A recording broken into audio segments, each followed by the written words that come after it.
Nagsimula ng mag-taping sina Will Ashley at Sofia Pablo sa kanilang upcoming series na Prinsesa ng City Jail. Samantala, may Mother's Day message sa kanyang ina, si My Guardian Alien star Gabby Eigenman. Narito ang report ni Hazel Alviar.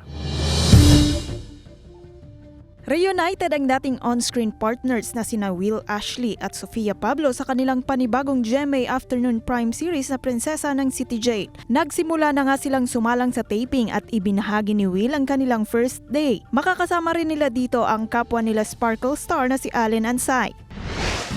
Puno ng pagmamahal at pasasalamat ang My Guardian Alien star na si Gabby Eigenman sa kanyang ina. Malaking tulong raw ang kanyang ina kung ano man ang kanyang narating ngayon. Ang pagiging grateful at humble daw ang mahalagang aral na natutunan niya sa kanyang ina.